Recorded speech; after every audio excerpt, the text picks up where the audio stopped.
Hey guys, welcome back to Quick Tips. Today we're going through a lot of different stuff. I'm going to try and make it quick and snappy because we're going to be going through the 40 most helpful shortcuts in Adobe Illustrator. I've actually put the time codes below in the description so you can just click to the one that you're looking for. But if you're really trying to step up your game, this is probably going to be my favorite video that I'd recommend to speed up your workflow because there's so much in it. So I'm going to go through this list. Feel free to take a screenshot. It's Shift Command 4 if you don't know how to do that on a Mac. I don't know what it is on a Windows. This is kind of my comprehensive list of the most used, the most helpful if you're starting out or if you're just really trying to speed up, clean up your game. This is how you do it, is to use keyboard shortcuts. That's my number one piece of advice to anyone using Illustrator, is to use keyboard shortcuts. Even if they're not trying to speed up, this is so helpful. The top 4, the most useful in my opinion, are right here. It's V, A, Z, and the space bar, which is selection, direct selection, zoom, hand tool. Essentially, this is your bread and butter. This is your home position where you're able to move everything from. I like to keep my index finger on the V, my pinky on the A. The pinky can slide down to Z, and then my thumb on the space bar. So this is all just with my left hand. This is where I'm resting my hand while I'm working. Essentially, I mean, I'm not going to go through each of these tools of like what they do, but using these just to navigate as opposed to having to go over to the toolbar all the time, it's going to be so helpful in letting you get your work done faster. That being said, also the shift and the option keys are very vital. If you don't have that kind of on lockdown, let's say I'm drawing a square or a shape, and you want to scale it. Holding on the shift key from one corner will scale it proportionally from the opposite of where you're going. And holding down the option key is going to scale from the center, but it won't be proportionate. So if you want to do proportionate from the center scale or other things, shift, option together, you're able to do that way. So that's why those are super important. A lot of these others will be using these keys. The option key, command key, shift key. Those are the symbols. Those are the same symbols that are up here. So I just kept them consistent, but take a look, make sure you're following along, and leave me a note in the comments if you have any questions. So first I'm going to go into copy, cut, and paste in front. These are super helpful. Just like every other program, copy, you get it. Hit Command C is now on your pasteboard. Great. Command X, cut. Great. Perfect. Normally, other programs use Command V to paste. I don't like Command V because it actually pastes it directly in the center of wherever your window is. So I guess that's my center right there. And that can be anywhere, really, and that gets kind of confusing. I highly recommend using Command F instead. What Command F does, and I'm just changing the color so you can see it, is it pastes the same object right on top of what you copied or what you cut. So what that does is there's also Command B, I guess. You can do that, and that will paste it behind. I don't recommend that one because you may not know it got pasted there. Command F, I think, is much more useful because you can always tell where it's going to be pasted. And let's say I was trying to do something very consistently or line things up. Command F is where you're going to go. Command Z, undo, redo. Those are super helpful. If you don't have those yet, maybe you should start there. Command Z is super helpful. You're able to set your preferences to how far back you can undo. I highly recommend just keeping, iterations off to the side of the artboards as you're going so that you always have things you don't have to rely upon the undo key to get all the way back to things. Or you can use your layers panel for the same thing. Group and ungroup, if you're not familiar with this, essentially it just takes you from, let's say I have 2 different objects and you have to select both of them every time. Grouping them by hitting Command G makes them essentially one object, and if you need to move within that group, you hit A to your direct selection tool, and you can move still back to V, and it allows you to move them both again. And what that does, it essentially groups them within a layer, and so then we have our 2 rectangles here within that layer. So that's what the group and ungroup does. Very helpful. Command D, duplicate. I think this one's really underused. In order to create something, it essentially, or like a pattern, for example, something evenly spaced, you can use, the align tool and that sort of thing. I like to use Command D because it's faster. It essentially duplicates whatever your last action was. So let's say Option drag, Option first, then Shift to keep it lined up. That's a really fast way of copying things as opposed to hitting Command C. So let's say I duplicated it that way, or I copied it that way. If I hit Command D, it will just infinitely do that, which is super helpful, especially if you're trying to make a pattern. You hold down Option, you drag, and you can hold down Shift to make sure it stays aligned. That was my action, was to copy those all over. So if I hit Command D, poof, there's a pattern. So that's one way of doing it. D for default, X for toggle, Command X. These three all kind of go together in this little assortment right here. There are a lot of different ways that you can do this. You can click, you can set things different ways. Oh, that didn't pop up on my screen. I like to use the keyboard shortcuts so you don't have to keep going back and forth. Again, super helpful. So the default fill and stroke, this is a good way to get out of trouble when you've got all sorts of clipping masks and colors and variants going on within an object. It essentially just takes your object, same thing as clicking here, defaults it back to 1 point stroke black line with white fill. And that's super helpful for if you just like need to reset. You know, this is kind of your baseline. And then what you can do is with X, that just toggles between the two. It's the same thing as just clicking here. And then Shift X will flip them. It's the same thing as clicking here. So this helps if you need to just like reset, if you just need to handle, you know, flipping the colors or whatever you need to do, just a really fast way of doing it without having to go back and forth. Let's talk about lock and hide for a second. Essentially, with Command 2 and Command 3, you're doing what you're doing here up in the layers panel with the hiding and the locking, but within the layer. So you can see how all of these things are all visible and they're locked, and that's because I have on my artboard all of these different elements locked. By hitting Command Option 2, I unlock them, so here we are, now they're all editable. By hitting Command 3, I can hide them, and I can hide a lot of different things at the same time. But when you hit Command Option 3, it will unhide them. So, I mean, that's super helpful if you just, if you work that way. I've talked to a lot of designers that don't, and it's confusing to them, or it's not their work style. That's totally fine. For me, I'm on the other end of that spectrum. I use locking and hiding a lot, and I highly recommend giving it a try before deciding if it's you know, the end all be all for you. So that's locking and hiding. Super helpful when you're just trying to manage a lot of different things, especially when I always want to cut, you know, multiple things or copy multiple things to the pasteboard, but you can only copy one thing at a time, really. And so that's a good way to just hide things, and then you're able to just have those all up in your invisible world that you can bring down at the same time. Let's talk about clipping masks and compound paths. And I think the best way to talk about these is with cookie cutters. And who doesn't love talking about cookies and cookie cutters? I sure do.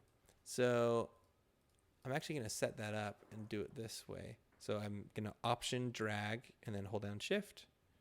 I've got 2 stars within 2 squares here. And for this one, I'm going to be talking about Command 7, which is your clipping mask here. Essentially, it becomes the cookie. You're cutting out around it, or if you're used to using InDesign, this essentially is doing what InDesign does by default. It's just adding a frame to whatever your content is behind. So this is great if you're trying to crop a photo or something like that. You're able to do it very easily and very effectively. And if you need to move things in the back, if you just hold down, switch to your direct selection tool, you can do that. It's not a big deal.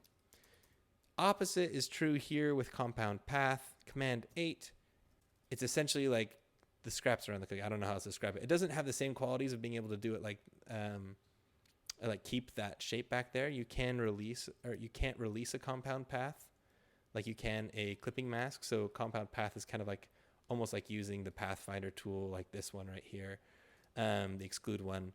If you need to release a clipping mask, Option Command 7 will do that for you. And so, you know, if you need to change the photo that it's behind or that sort of thing. And you can actually click into clipping masks several times. You can see up here, it kind of takes you through the breadcrumb of like the steps that you went into that you can edit within there without having to release it. And there's a whole other video on that, but that's kind of the basis for clipping masks and compound paths. Paste on all is super helpful if you have a lot of artboards and you're trying to put the same thing down on a lot of them. So for example, I've got all these different shapes of artboard. If I've got my little circle here and I want this, I'm gonna flip it to red.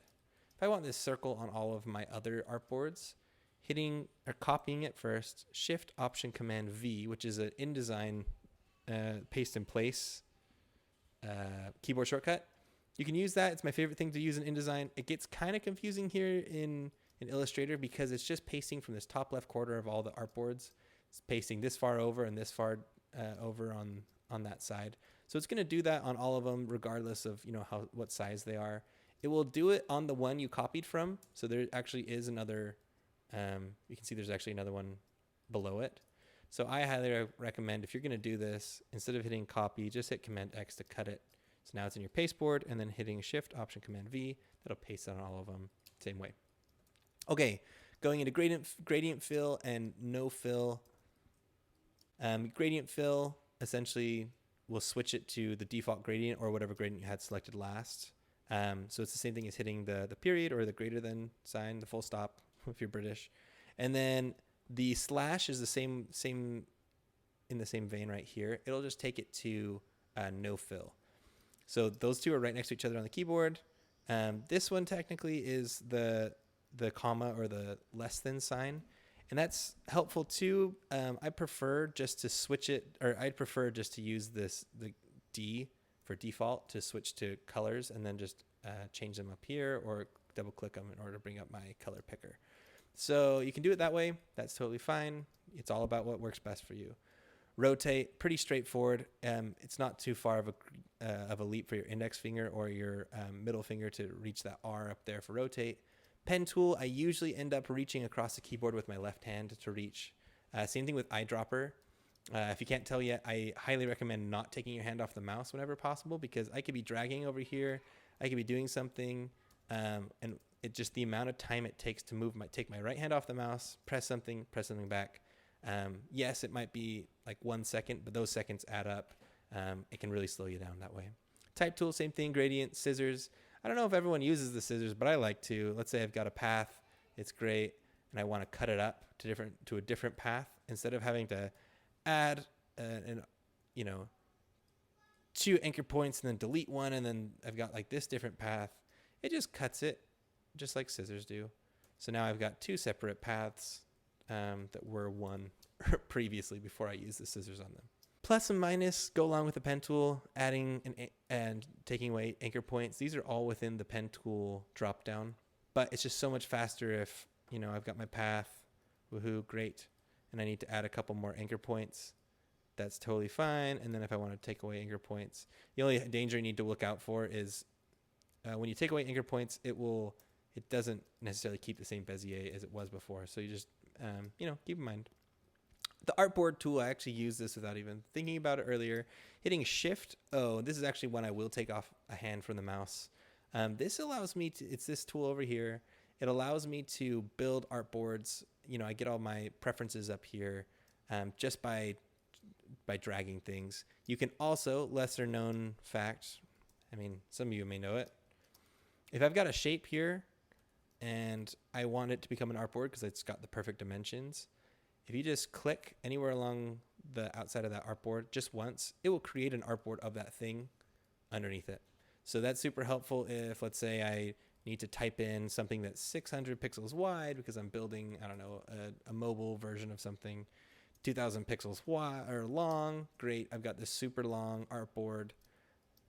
Instead of going and sitting there and like clicking and making sure you might miss it, you just click once. And there you go. You've got an artboard. So that's super helpful when it comes down to that. And same way, if you're in this artboard mode, Shift O, clicking things, this almost becomes like a direct selection tool. You can select, you can delete. If you hold down Shift, you can select multiples. It all fits together that way. We're almost done, guys. I promise. So screenshot area. This is actually just a Mac thing, but I use it so much because screenshots are a good way to protect your files. So you're not sending, working files to clients all the time. It also is a good way to just like reduce file size when you're just like, hey, did you mean like this? And you can send over a screenshot. So screenshot command, Shift Command 4. You could also do Shift Command 3, and that will just screenshot your entire screen. You can also do Shift Command 4 and then hit spacebar, and that'll allow you to screenshot a particular window or finder or program, and it gives a little bit of shadow behind it, so that's a great way to do like a website mockup. Command S, super important for save. Shift Command S is for save as, and I think that's helpful when you're doing, you need to just jump in and change what format you're getting into, which is a lot faster than having to go to the drop down. Hide and show guides. Let's say I pulled out some guides. Great, woohoo. Shift or hitting Command semicolon will bring those guides back up, so you can just see that. And then these are in terms of like dealing with layers, moving up and down, using Command. Let's say I wanted to put this square a little bit behind other things. So using Command brackets allows me to move them up and behind. I'm not really showing anything here. I'm going to show my 3 squares, and I should probably put it off to the side here so it's not confusing. If I wanted to, if I'm just using Command bracket, you can see I'm slowly moving that up and down around. That's great. If you use Shift Command bracket, that'll put it out in front of everything. That's right bracket, or left bracket will put it behind everything. So now it should be behind like literally everything I have on here. Shift Command bracket brings it up in front of everything. So that's just one way to handle, dealing with objects and layers. You can also go in and add it all here. That's all good too. The reason why I love keyboard shortcuts so much is because it speeds you up, sure, but it also lets the tool get out of the way of the creativity, so that you can just be as creative as you want without having to focus on all the gadgets and gizmos, all the different panels and options you have. It's just second nature. So with that, that's your quick tip for the day. Let me know if you need any additional help in the comments, like, subscribe, all that good stuff, and look forward to our next video.